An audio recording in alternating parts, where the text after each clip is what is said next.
Happy Wednesday, bitches. Hello, everybody. Welcome. I am not Patty Negri. In case there was any confusion, I am not Patty Negri. I am, in fact, Richard Leal Liard, which is Richard Leal is one name, not two. If I were just Richard, I would be, yes, that's right, that.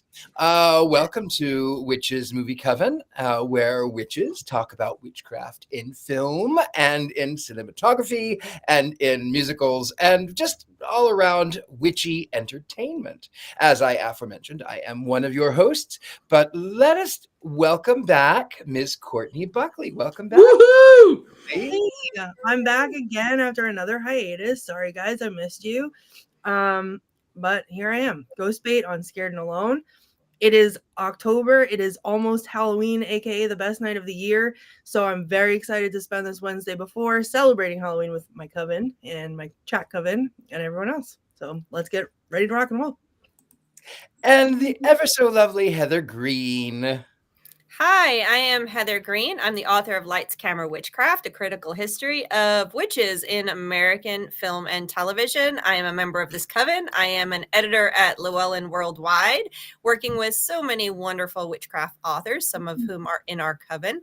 And I am also a journalist covering all things occult in the mainstream media. I'm so excited to be closing in on Halloween and chatting with you guys about your loves and favorites and stuff tonight. And of course, Sir Jason of Loxley. Oh, I love that. I'm not even going to do the 10 book joke now. I love that so much. I am Jason Mankey. I am a writer, 10 books and counting. And I'm really excited about tonight because after this, it's time for Yule Carols. Woohoo! Woo! I'm with you on that, Jason. And where Patty may be flying high on her broomstick on her way to New Orleans, filling in for us is the lovely Miss Scarlett. Hi, thank you for having me again. I'm Scarlett Amaris. I am a screen and television writer. I mainly work in horror, so this is my most favorite time of the year, and I'm so thrilled we get to talk about some of my most favorite movies tonight. Very good. Well, welcome everybody. So I hope everyone watched Witches and then turned it off. Because tonight we decided to do something a little bit more seasonal. We decided that we would talk about some of our favorite movies. Now, I have a lot of list of them, but before we actually go into what I would like to see, will come back to me. Let us turn it over to the ever so lovely Ms. Heather Green with 5 things that one should know. Yeah, well, you can't do 5 things one should know about Halloween movies because that's like impossible. There's so many things to know. And at this time of the year, so many of the movies in my book and so many of the movies we talk about all year round, for most people in the mainstream, would consider them Halloween movies because if they have a witch in them and they have magic, people tend to think about them as October films. So, 99% of the movies we talk about all year round are considered October Halloween movies. So instead of doing that, I'm going to just give you a little bit of a history of Halloween witch stuff. So witch movies and stuff. So you see in my book, when you read my book, because all of you are reading my book, you will see that Halloween specials sort of begin around 1920s with the coming of the popularity of cartoons. So I'm just going to throw a couple out there because some characters you may recognize, like Felix. Who remembers Felix the Cat? Does anyone know who Felix the Cat is? Well, he had one called Felix Switches Witches. And that was as early as 1927. You had Toby Pup's Halloween in 31. And Betty Boop got in on the act. Halloween Party. She threw a Halloween party. And she actually has one episode where she goes down to hell and dances with skeletons. It's a fantastic Betty Boop cartoon. Now, going forward, you had Mighty Mouse and the Witch's Cat. That's a really fun one. And these are just a few. And of course, if everyone remembers the witch Hazel in Looney Tunes, she came on the scene in 1954 in Bewitched Bunny. I love Witch Hazel. And then Tom and Jerry, the classic Tom and Jerry, not the more recent one, had The Flying Sorceress in 1954. All of these have witches. There it is. There is. If you don't know who that is, that is Felix Witches Witches. You know, and there's a lot of Halloween specials that came in and out. And during the early part, these kind of Halloween specials weren't a big thing because they weren't really catering to children the way they do nowadays, the way they did after the 1950s and 60s. So we have some other ones, of course, that don't have witches in them, which I'm not listing because my book was about witch stuff. So, but let me just give you a couple more. I'll go forward. How about Paul Lynde's Halloween special? Anyone remember that one? Of course, Margaret Hamilton was in that one and a lot of other stuff. You have all kinds of cartoons during the 70s. Who remembers the Saturday morning cartoons, Jason? Yeah, I do. I you do. I know you They do. always had a Halloween. There was always a Halloween episode. Always. Absolutely. And all of those cartoons had Halloween episodes. And if you're of a certain age, you remember waking up Saturday morning so excited to watch cartoons because it was almost the only time you could see cartoons during that period of time. So you have Scooby-Doo's The Squid Witch. Oh, wow. Well, the Paul Lynde Halloween There's special. the Halloween. And there's Margaret Hamilton right there. See it? Oh, yeah. So, And there's Kiss. Rest in peace, Ace Frehley. I was going to say R.I.P. Ace Frehley.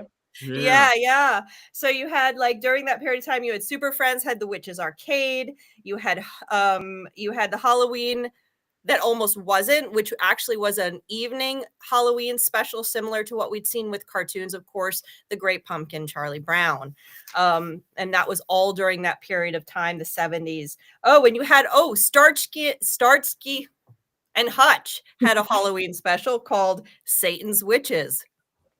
Who would have thought, right? Got to do that one time.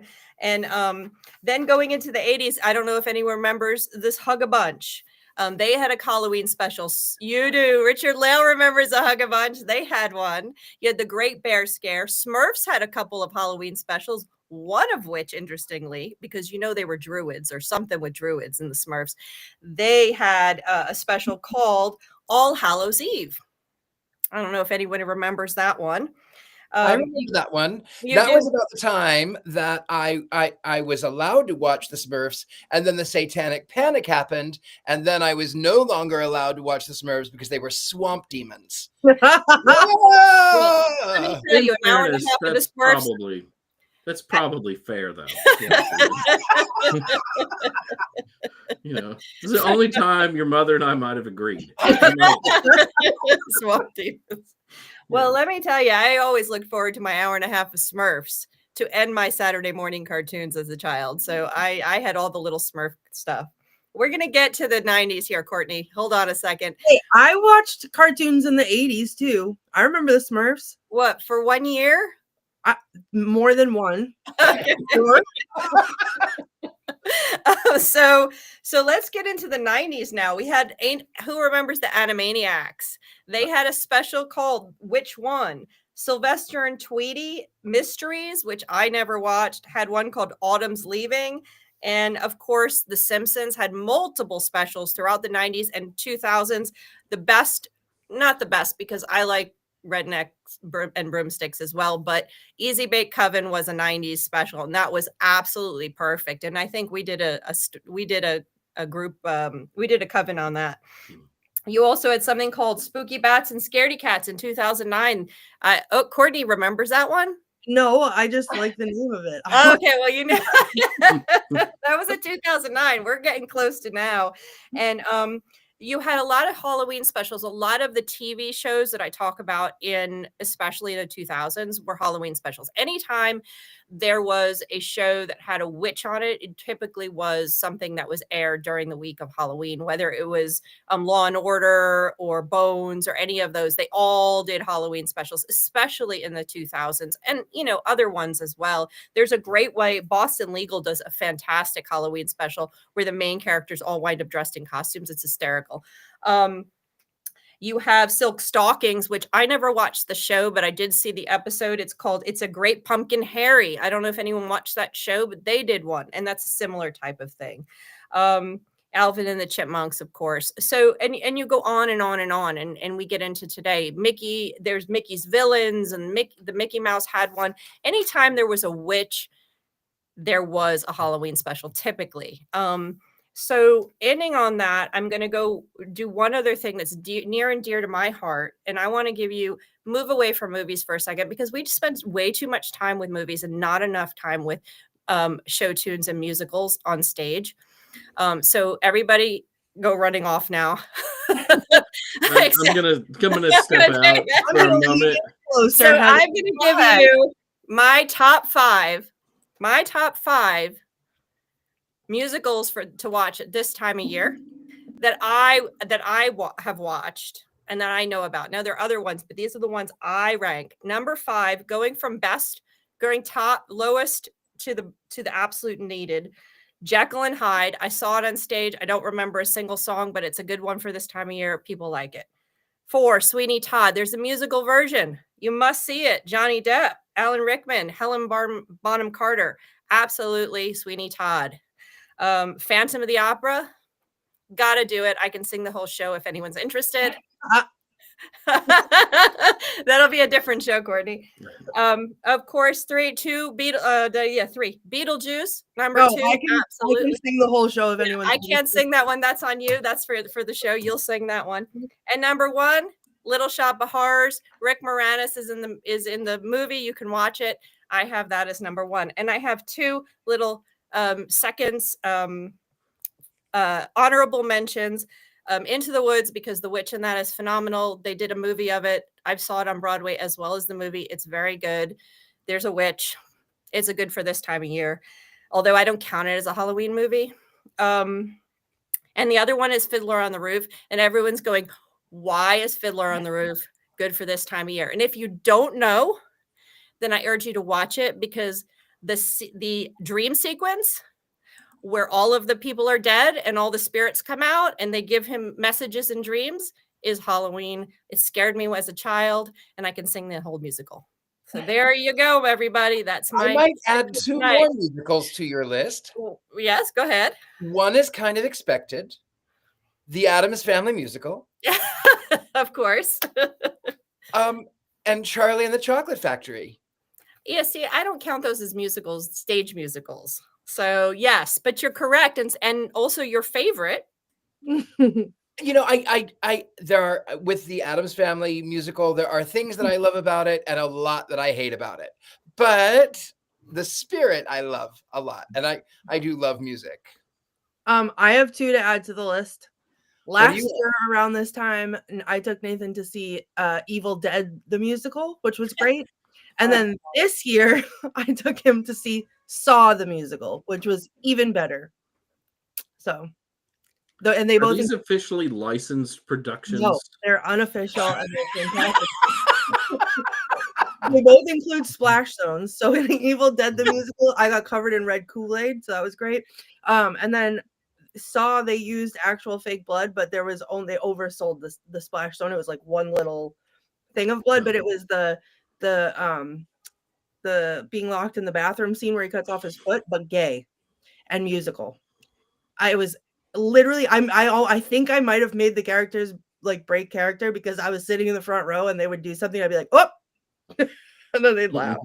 So that was and you see, we could add Wizard of Oz and Wicked to that, and I don't, because those to me are not Halloween.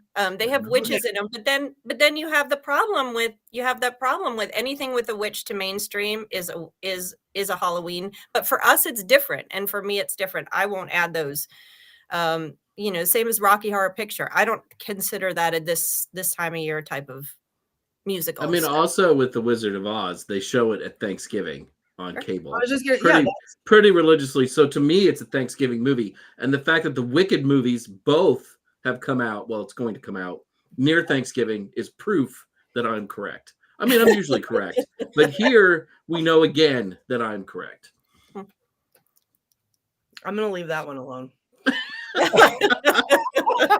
It's reasonable. I'm going to wait for your list of movies, and then maybe I'll come back to that. But now, it's going to be fun. You're going to really hate it. I can't wait. Speaking of lists of movies, before we go too much further, if you are watching, hit that like, hit that subscribe, leave the comments. We do read them. We have some wonderful comments. Robert Hicks, the Smurfs, our Swamp Demons, Dark Lord, Dark Lord Kelvin is here. Mary Jane King is here.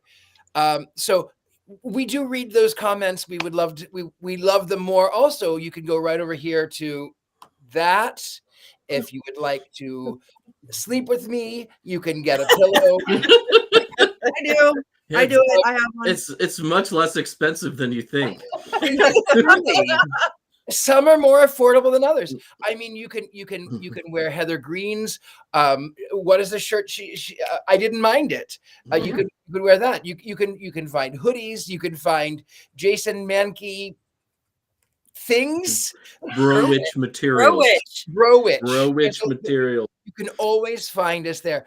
And again, hit that like, hit that subscribe. It really helps out the channel more than we can say. We appreciate you so greatly. Now, we are on the topic of our favorite Halloween movies. Who would like to jump in and start first? Miss Courtney Buckley. Okay, well, thank you. I'm very excited. This is my favorite topic of all time. I love Terrifier. Anything Terrifier. Art the Clown is just a goofy little guy. He just likes the blood on the floor, and the more blood, the better. So one is kind of boring, 2 gets better, 3rd is my favorite. I will bring it up again at Christmas time because it is also a Christmas movie. But I just watched all 3 of them recently because I can't. I mean, it's an all year long movie, but I'll kick it off with Terrifier. Okay. Terrifier. Anybody else? Who wants to come in with their top favorite? For Halloween, I love Donnie Darko for Halloween. Ooh, good one. Good one. Yeah. Good one. Absolutely one of my most favorite Halloween movies. Donnie Darko is really clever, and I will say I love that they sort of studied quantum physics to sort of get into it, and then they tied the puka, the magic of the rabbit, Harvey, to this sort of interdimensional world. That's a very good choice. I wouldn't have thought of that as a Halloween movie, but that is an excellent choice. Thank you. Who's next? I have like a whole beautiful graphic with a list, so I'm like trying to wait to put the graphic up with the whole list. But like the thing that I have to watch there it is, and you see it at the top on the left. The thing that I have to watch every year is The Simpsons Treehouse of Horror, especially seasons 3 through 10, which are the best seasons. And I can basically recite all of the cartoons from heart. That's your problem. You've got this doll set to evil. You know, that is just great. And I love it. But for me, also, Halloween isn't just like a one day. It's a season. And there are a lot of things that I like to watch during the season. Some are obvious, like The Simpsons and Treehouse of Horror. To me, the quintessential slasher film will always be John Carpenter's Halloween. It just reminds me of my childhood because I felt like I grew up in a place like that. Bride of Frankenstein, to me, is the best of the Universal horror films of the 1930s and early 1940s.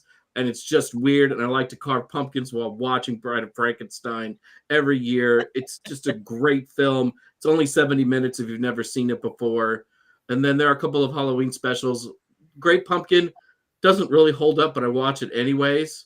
I just like yelling, "You blockhead," a lot at Charlie Brown. That's fun. And if you've not ever seen the Shrek holiday specials, I just recommend them wholeheartedly. Anything with Gingy in it is destined to be great. And then you can't get his little stupid voice out of your head the rest of the day. That's true. That's so true. And I'll talk about the other ones later. But I mean, those are things that I have to watch every year before Halloween. And then everything else is that next week or so, which I also think is important. Heather, what is your top Halloween? I don't really, I mean, I honestly, I don't have a movie that I racked my brain trying to come with something I watch every year.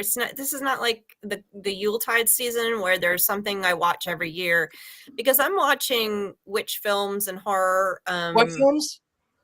I don't know, some witches I'm not sure. Like, I'm watching something all the time. So I was trying to think what reminds me of this season. There's only one, and that becomes it's a family tradition, and we start watching The Nightmare Before Christmas, and we start playing the music. Now, it's technically a bridge film because it is between Halloween and Christmas, but I always felt, especially as a mom, especially, is that Halloween is the opening of the door to the Halloween season anyway. Halloween's the holiday season anyway. So we watching either Wizard of Oz sometimes at this time of year, but whenever I think of Halloween, I think of Nightmare Before Christmas. The opening song, and This Is Halloween, and it just, that to me is Halloween. So we have not watched it yet, but I have been listening to the soundtrack, but I don't have any children around here right now, so to watch with me, but we most likely will watch it in the next couple days, and that feels like Halloween's here, Samhain is coming, and the holiday season has begun officially. So that is my story, and I'm gonna.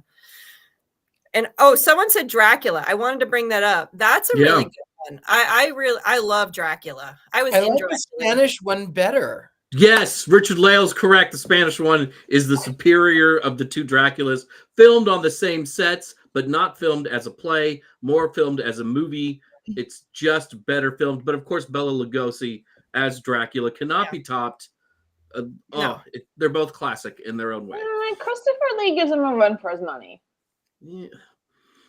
Bela Lugosi, though, like sort of invented modern Dracula to No, he audiences, did. He did. so, I'm just joking. No, but you're not wrong. I mean, of course, it's Christopher Lee, right? So- and then Gary Oldman too, like the Bram Stoker's Dracula. Frank, what was Frank Langella? Franklin, yeah. How do you say his last name? I've forgotten now. Also Skeletor. There it is. Yes. It always comes back to Skeletor. I don't think Bela Lugosi was anything but Dracula after that. I mean, you can't even watch any film he's in. He was even buried in his cape. Yeah, I mean, you can't see him as anything. He did invent it, and that was it. He was Igor. He was the first Igor in one of those later, like, Ghost of Frankenstein movies.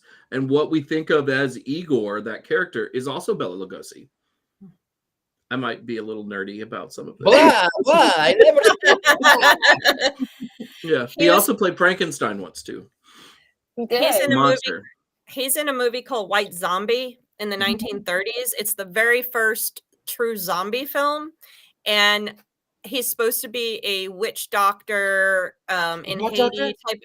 Oh, here we go again. You just right there now.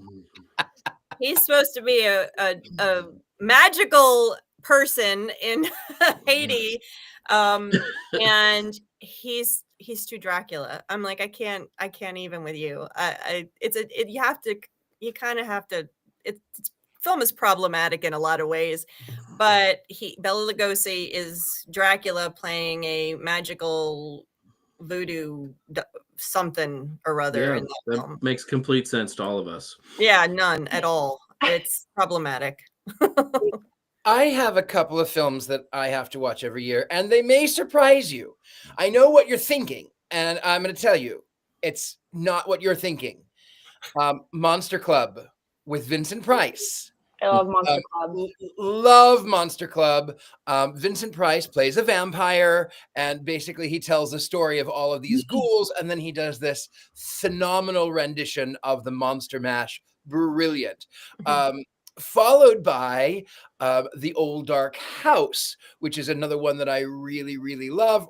The Old Dark House. This one is cheesy and silly and stupid. You might also notice the cover art is drawn by none other than Charles Addams, which brings me to my other favorite, Murder by Death, which is also drawn by Charles Addams of the Addams Family fame. I love these three. And then I have a couple more that I will tell you that I know I'm predictable. I know that I have like one thing, so I'm not going to bring it up. Instead, I'm going to say Halloween with the Addams Family. And then, of course, I watch the Addams Family and the Addams Family Values year round. I know it takes place sometime in October at one point. The kids are saying trick or treat, sometime at Christmas, sometime throughout the year. I don't care. That's how I live my life. But Halloween with the Addams Family is specifically that one is specifically Halloween, and it is so bad because it so strays from the Addams Family lore, and it's awful. It's awful. It's awful. I will have one honorable mention. So, well, maybe two. The House on Haunted Hill, Vincent Price. That's also year round. It's not really Halloween. I just like to watch it. Um, the other one is Will Vinton's. This is a Halloween special. Will Vinton's claymation comedy of horrors. Mhm. This I remember when I was a kid. I first watched the Will Vinton's Christmas claymation. I loved it, and then this came out, and I was just obsessed because I was always a little dark and a little witchy. Who else has some Did movies? you ever see Mad Monster Party? Speaking of claymation, and it Yes. was Phyllis Diller and Boris Karloff. Yes. Yes. I loved that as a kid. Loved That it. was a good one. It's a shame though, like none of that didn't really become a tradition. I mean, first of all, it's too long because it was an actual movie. So Yeah. it was like 90 minutes. But we didn't have like that claymation Halloween special Mm-mm. as kids. And if you know about Rankin Bass, they had 30 different Christmas Yeah. ones. Mhm. I mean, of course, Rudolph is the classic. There's a couple of Santa Claus ones. There's the Origin of Santa. They made up crap like Nestor, the long-eared donkey, and the little drummer boy, Jack Frost. And they could never do a Halloween one that got traction. And they didn't even really try. I always felt cheated at a Halloween. You know what? I'm just going to jump in and say I think a lot of that had to do with Halloween has a link to things that are not accepted by mainstream society in many ways. I mean, if you think about the holiday, especially in the 70s when Rankin Bass was doing a lot of their stuff, you think about the Halloween specials that Sesame Street and Mr. Rogers did in 76, 75. And they were eventually banned and they were eventually attacked. And so if you think of Rankin and Bass had a definite they were appealing to a certain sector, and if they had done Halloween stuff, they might have run foul of the community that also fought against other Halloween specials. So there's a stigma with Halloween that we're not going to get with Christmas, and so you don't wind up with the same. They're happy to take your candy, but they don't want your magic. The Life and Adventures of Santa Claus, though, which was their adaptation of an L. Frank Baum Santa Claus, is one of the most pagan things I have ever seen in my life, right? And that slipped under the radar pretty hard. Yeah. One of my favorite things about the holiday season, this holiday season, however, is to look for videos of evangelical Pentecostals speaking in tongues in Home Depot or Lowe's. I command you, demon, in the name. I love it. That's my special. Inject that right in my vein. That's a movie I would watch in a heartbeat. Okay. Right? Crazy evangelicals hating on Halloween. I literally put that together. I live that in Salem every year. They come out and they're not the street preachers. They have these giant like sound systems, and tour guides are regulated by decibel, but they're not because of freedom of religion. And they sit out there and they just talk just a constant stream of consciousness at everyone all day. They tell little kids that they're going to hell for wearing a Halloween costume in Salem of all places. Finally, one year I got so fed up with it that they were set up again next to our shop, and I put on Highway to Hell and I blasted it over them.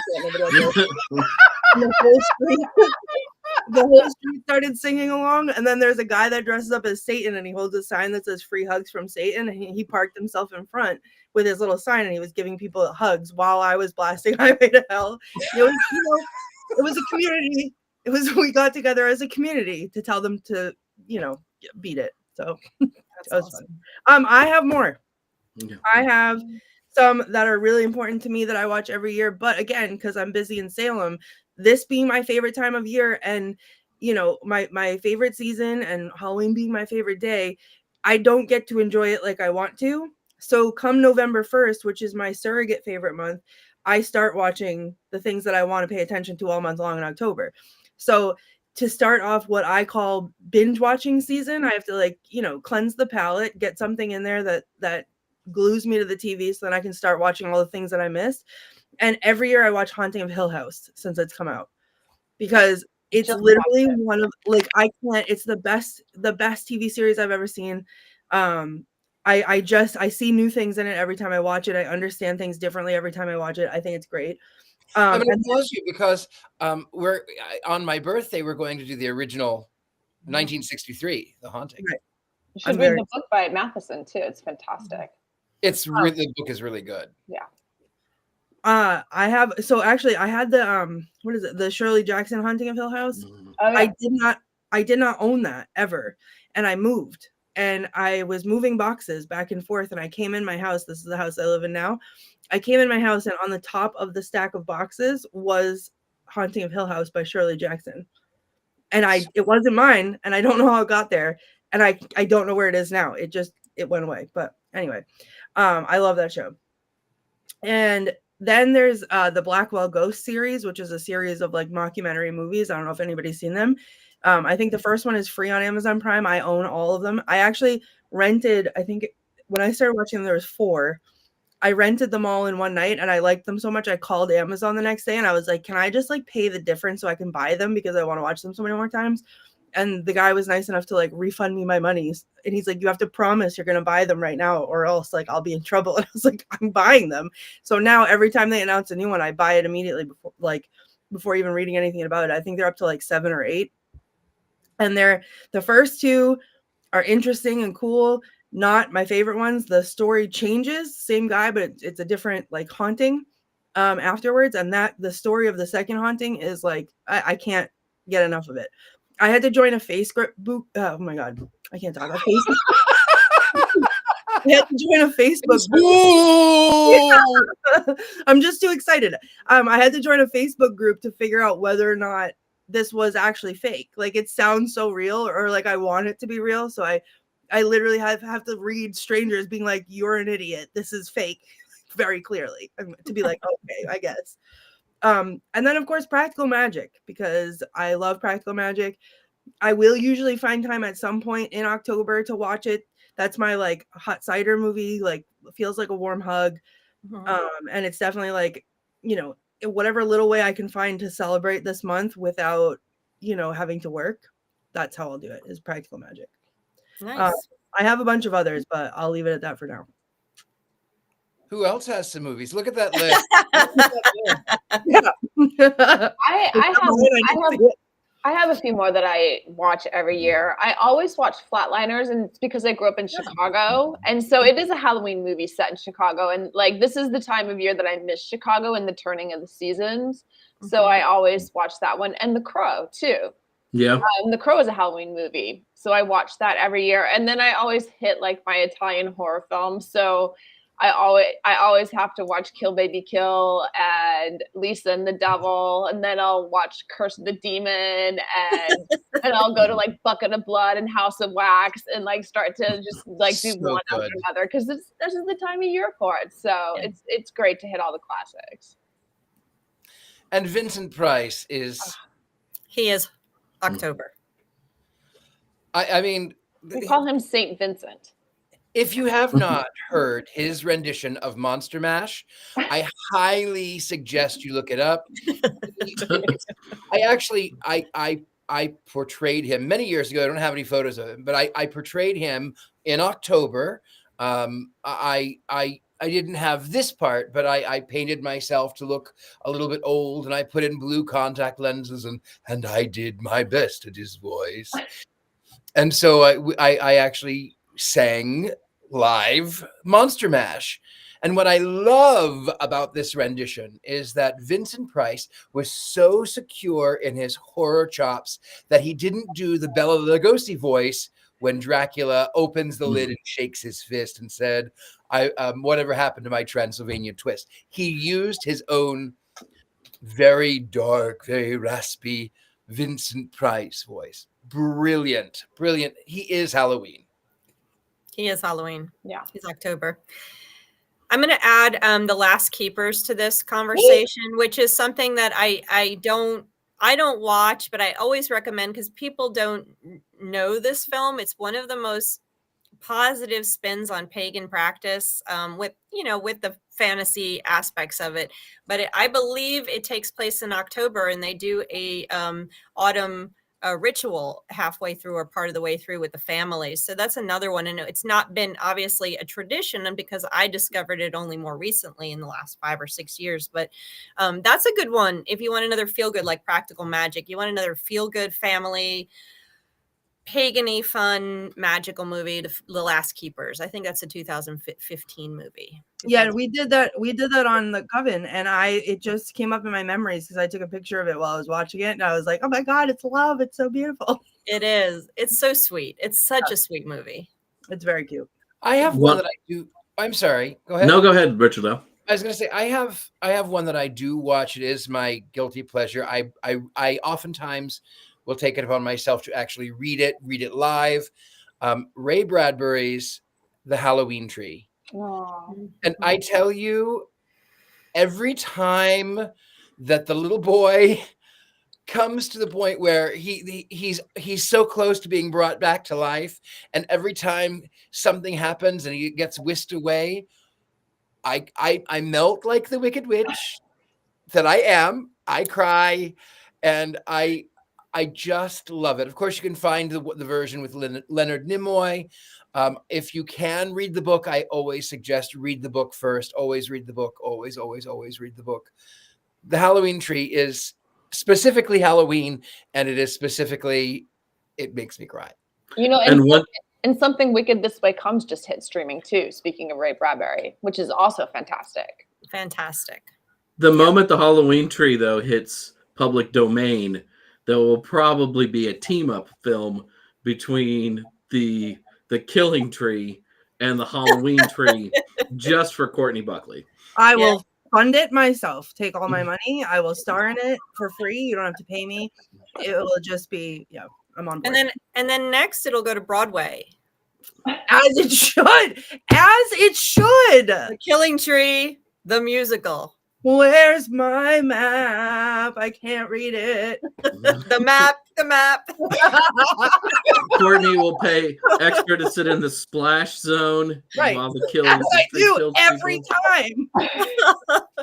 I can already stage it. I mean, the opening with the spooky ritual happening, and she conjured him into a plastic Christmas tree. Oops. Our producer, Rob, just wrote, Map maker, make me a map. Oh my god, that's perfect. Don't even. Heather, I will continue that. Heather, why are we waiting for this when I've already just revealed to us all that there's unofficial Evil Dead the musical, unofficial Saw the musical? I bet they'd let us. I think they'd think it was funny if we did the unofficial Killing Tree musical. Killing Tree the musical. Right. I'm in. Courtney, thank you. Okay. I will have a meeting at 2:00 tomorrow Eastern. Right. We're writing it. Boots on the ground. Yes. Thank you. That's a song. Christmas tree. Figured it out. Awesome. Yes. That Not is specifically a Halloween movie, but very appropriate for this time of year, and it's something we've done on the show before. I love Coco without shame or hesitation. Do not bring that up to me. It's just one of the most beautiful movies I think that Disney Pixar has ever done. Yeah. And there's another film that's on my list that is, again, not a Halloween movie, but it is a very much an early November movie. And I think it has a special resonance today, and that's V for Vendetta. Oh, that makes me feel fall. Remember the 5th of November, the Gunpowder Treason and Plot. Mm-hmm. That movie has had a really big impact on the greater zeitgeist with people dressing up in the anonymous Guy Fawkes masks and things. And it's something that I tried. Handsome fellow. Well, I mean, it's very familiar about his visage, and I just can't put my finger on it. Hugo Weaving's voice, though, just terrific all the way through. A weird kind of British accent by Natalie Portman, but it still works. I just really love this movie, and it's something that I watch every first week of November. I hope everybody else does too. I love that. I will say on Coco, I to go back on that one, just if I may. When we did cover it, I was actually flying back from visiting some friends in Ohio, and I had boarded the plane, and I was I was put way back in the back, like in the back of the plane, and I watched Coco. I'd started to watch it when I was on my cruise. They were playing it, and I couldn't quite get into it because I was on a cruise, and But then I watched it flying on the plane coming back from Ohio, and I am all dressed in black, and I am just with my black nails. I am just sobbing, right? And the plane lands. We come into New Orleans. The plane lands, and this obese redneck in overalls saunters back, and I think, well, I guess he's going to the bathroom. I mean, I don't know why he couldn't wait till we get actually into the gate, but whatever. He gets back to me and he says, "Well, we landed." And I went, "Yeah, we did, clearly." And he says, "Well, I thought you was like a satanic priest in the Church of Satan or something. To be quite frank, I was afraid to fly with you, but we landed, so we're safe now, praise Jesus." And here I am crying over Coco, and it's Disney. Oh my God. I am crying publicly over Disney because it is that good. Yes. I thought you were crying because the plane landed, and that was against what you were planning to do. Well, you know how we satanic French, ancient satanic, what are they? French Wiccans. Ancient French Wiccans. That's who we are. Ancient French Wiccans. That's how we roll. Yeah. So I guess we have a couple of more minutes. Let's talk about, we had some costume ideas. What about you? What have you worn? What do you want to wear? Courtney Buckley, you're there. Talk about your costume. So Rob has a video actually. Can I flip the script here for a second? Sure. Flip it. I just want to, I'm like dying to tell you guys my guilty pleasure movies because I just want to see all of your faces as I say them. Number one, all the Twilight movies, because like it or not, it's Hoa Hoa season, so deal with it. That's okay. Yeah, I was waiting for Jason to turn the light off. I just recently watched Peter Pan's Neverland Nightmare, which was fantastic and amazing and right up there with The Killing Tree. Family Listening, obviously. And then a movie that we need to cover here on the podcast. It's called The Witch from the Sea. Hundreds of Beavers. Not Hundreds of Beavers, but yes, that one too. It's a movie called Witch Hunter. And I actually have, there it is. My friend is the witch in this movie. And I have a video, or Rob has the video that he can play of my actual reaction watching one of the scenes from Witch Hunter. Really great for storytelling. What? Oh. A smoke bear!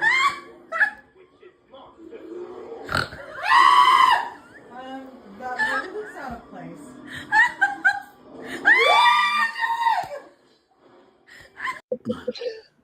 A smoke bear?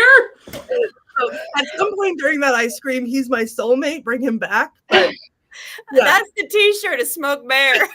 So in case you were wondering what it's like to watch movies like this with me, that's just a taste of it. I scream a lot. So there it is. Those are my, I don't feel guilty about any of these, frankly. So the word guilty pleasure is You should feel guilty about Twilight. no.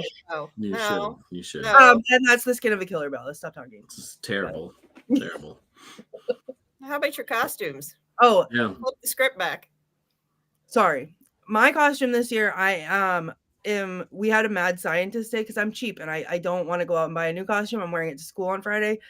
We had mad scientist day this year, so all the kids really liked it. So I'm reliving the mad scientist. So basically, I bought a lab coat and some fake glasses, and then I washed my hair with no conditioner the night before and slept in it and wore it like that to school. And the kids thought it was the best thing in the whole world. So that It's was nice.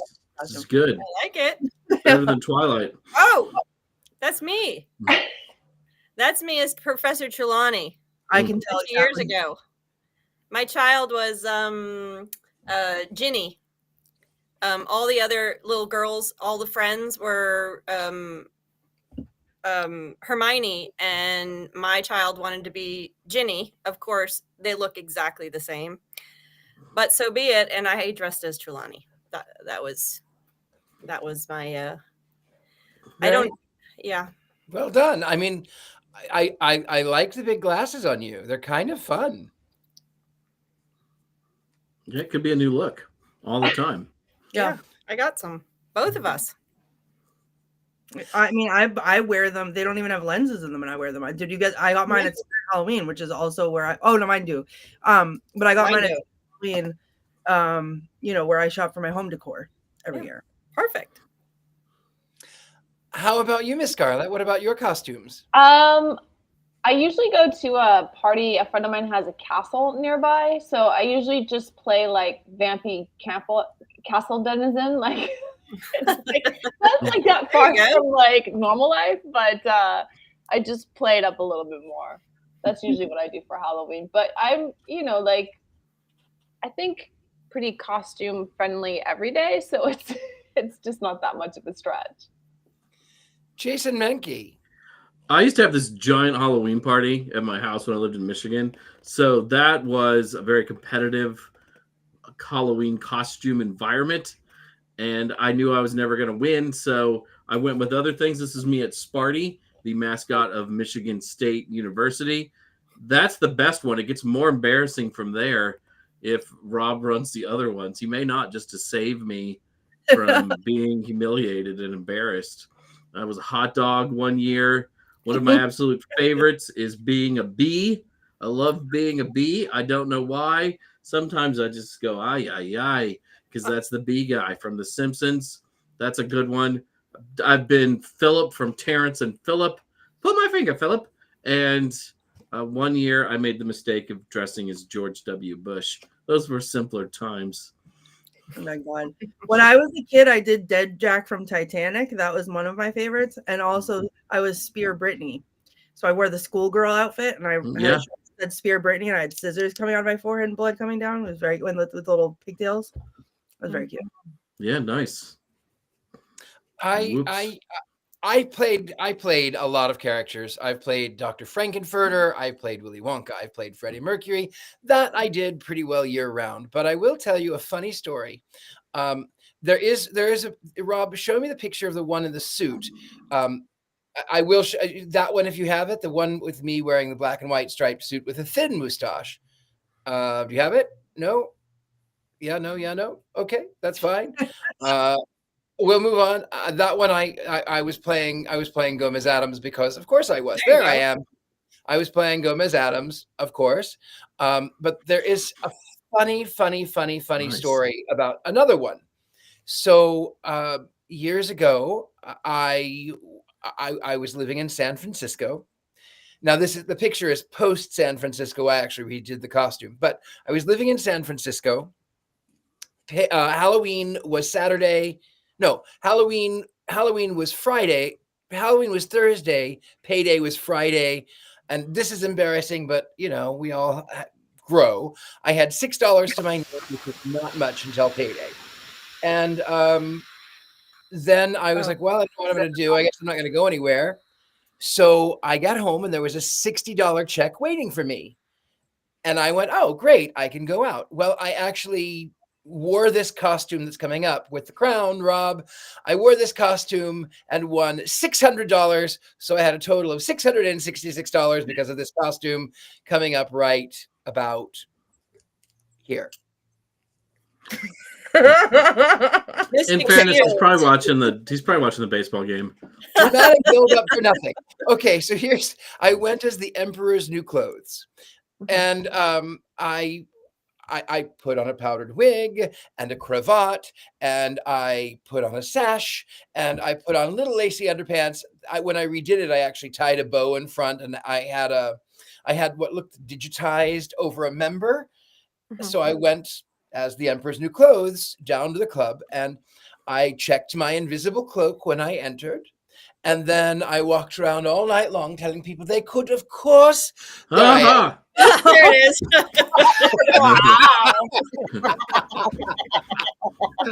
Yes, that was the Emperor's New Clothes.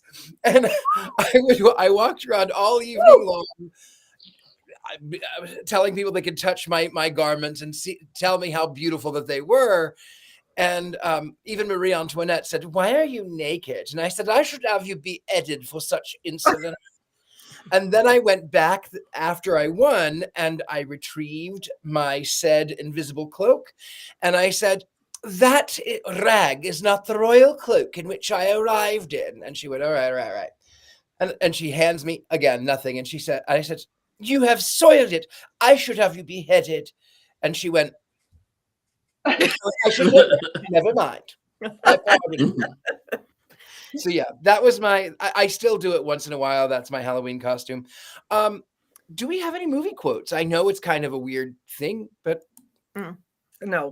no. Please, of all the things that I wrote down on this list, movie quotes, I was too busy. I was too busy thinking I have more movies. I can talk about more movies. Yeah, there's talk about more movies. Oh, I also did write my favorite Halloween candy. Yeah, see, Bambi the Reckoning. How can you not? I see. I feel no guilt whatsoever about my guilty pleasure choices. Actually, Yeah, but you know, Courtney, I'm gonna have to throw this back at you. These, oh my goodness, see, There it I is. didn't get it. That's me. Wait a minute. Oh. Hold on. Adorable. That's me. That's me. That's me too. Oh, so great. There's That- Halloween costumes. That's There's my the brother. hot dog. That's my brother next to me while I'm a hot dog. It's pretty nice. You're a hot dog. So the reason I have pictures of me as a kid is because I'm just going to share this with everyone. This is going to be my first Halloween coming up here without a child in the house for 24 years.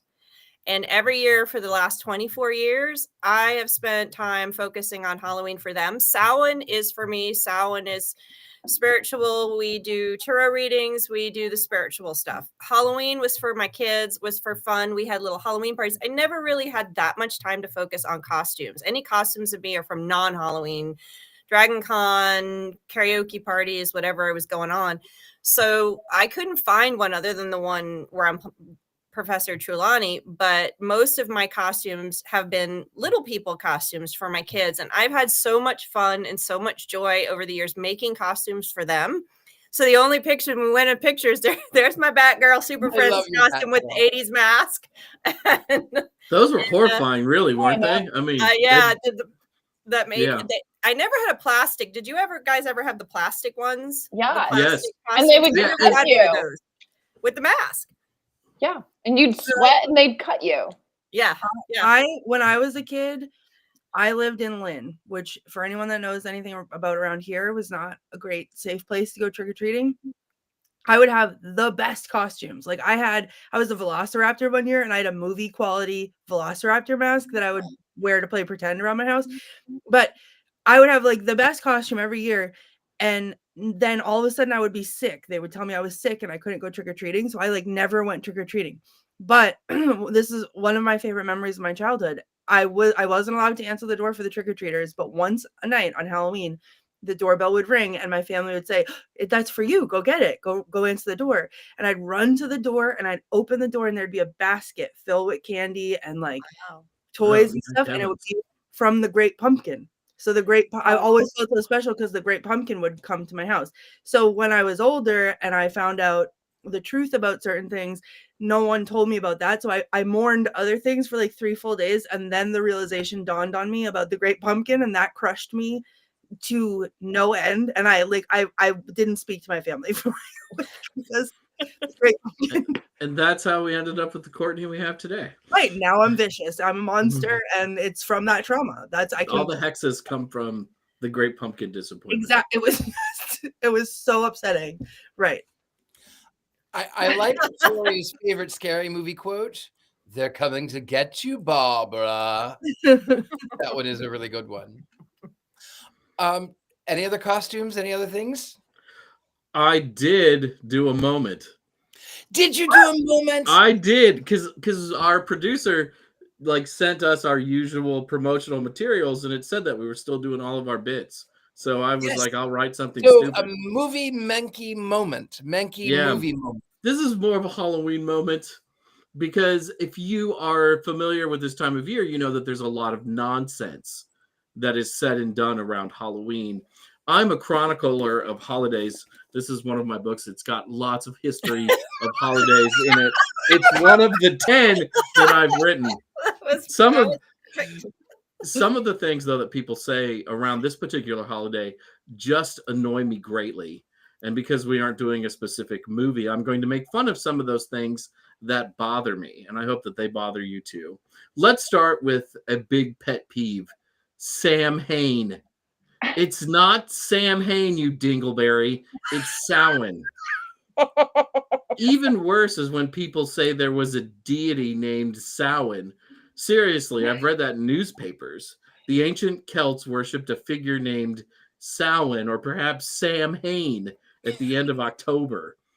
I remember Sam Hain from my mythology classes in college. He often hung around with his friend Lunasa and was the consort of the goddess Beltane. He would have been friends with Mabon, but Mabon hadn't been invented yet as a name for the autumn equinox. Ugh, that nonsense just drives me crazy. A lot of you don't know this, but I spent many of my college years in a town called Cape Girardeau, Missouri, which was pretty conservative and just far enough away from Memphis and St. Louis to be a bit rural. I used to call it the armpit of America. There were churches everywhere and church groups all over my college campus. The loudest of those church groups were the Baptists at the Baptist Student Union. And one Halloween, I made the mistake of visiting a hell house, or a heck house for those who love Ned Flanders, with some people from my dorm who went to the Baptist Student Union. One of those first rooms in the hell house had a guy pretending to die from a drug overdose. If you're not familiar with the hell house, it's like something evangelical Christians do to scare you away from certain things. And in this case, for at least the first room, from drugs. And okay, and I don't want to be like completely mean. It's tragic when people die from a drug overdose. People should always use cocaine responsibly. But while this dude was frothing at the mouth, he hit play on his little boombox and out came Metallica. And I think that's because heavy metal leads to drug abuse. And suddenly all I could do was just go, whoa, Metallica. And I started banging my head along to For Whom the Bell Tolls. And there was this guy next to me. He's like, yeah, this rocks, dude. And we did that for a while. I did not make friends at this event. And then we went to the next room. And there was like a hot mom wearing some super revealing clothes trying to warn us all not to have sex, which instead, of course, made me desperately want to have sex all the more. I would have gone to Sunday school with this woman because I would have desperately wanted some private tutoring lessons. I don't know who designed that room, but I'm guessing it was a horny pastor who wanted to see Mrs. Robinson all dolled up. Anyways, so maybe the Hell House wasn't all bad, but it probably scared little kids and kept many of them away from worshiping our true Lord and Savior, of course, Black Phillip. One more thing. Big Halloween annoys me because both snack size and fun size are terms for the size of candy are lies. Snack size should be called morsel size because those are less than bite-sized pieces of candy that leave you just wanting more. Fun size implies something larger than what it actually is, but at least it's more than a bite. Because chocolate is really expensive right now, candy makers are really pushing snack size and weird candy that substitutes corn syrup for chocolate. I do not want white chocolate Kit Kats. White chocolate is gross, and it's not really chocolate anyways. Blah. Anyways, whatever you all do, I hope you have a fun Halloween and a blessed Samhain. Thanks for putting up with me.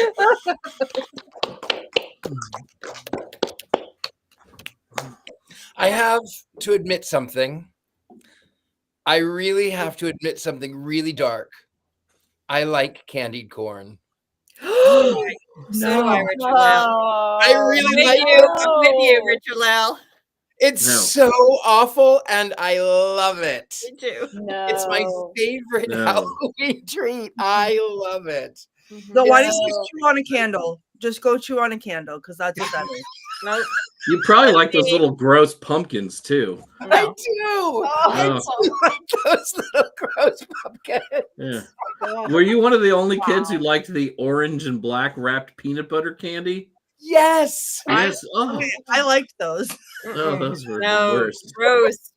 So my only candy left after Thanksgiving was that stuff. I also am a huge fan of those like grandma strawberries. You know what I'm talking about? The wrapper looks like a little strawberry. Oh yes, Oh, yes. yeah, Whatever grandma those are they strawberries. come from, they just come from grandma's. That's what I like. I Yeah, like they're those. right next to the Werthers. I'm 90. It's fine. Like, So we are at time. I guess if you have your wands handy, we should do a raise or lower for Halloween. And my wand today is chopsticks because we picked out these movies and candied corns ourselves. So wands up for Halloween, trick or treat. There is I what? just remembered my favorite Halloween costume ever. I totally forgot about it. What is your favorite I'm so Halloween sorry. costume ever? I was pregnant with Nathan and like visibly pregnant with Nathan. I dressed up as an angel and I had a sign on my desk that said the devil made me do it. That's green. That was good. That was Bravo, perfect. Courtney. Bravo. I won like a $200 gift card. I forgot That's about great. all of that. One's up for Halloween. One's up for all of you, our lovely viewers. There is one thing left for us to do. That is for us to cackle like witches on Halloween. And at the count of 3, 2, 1.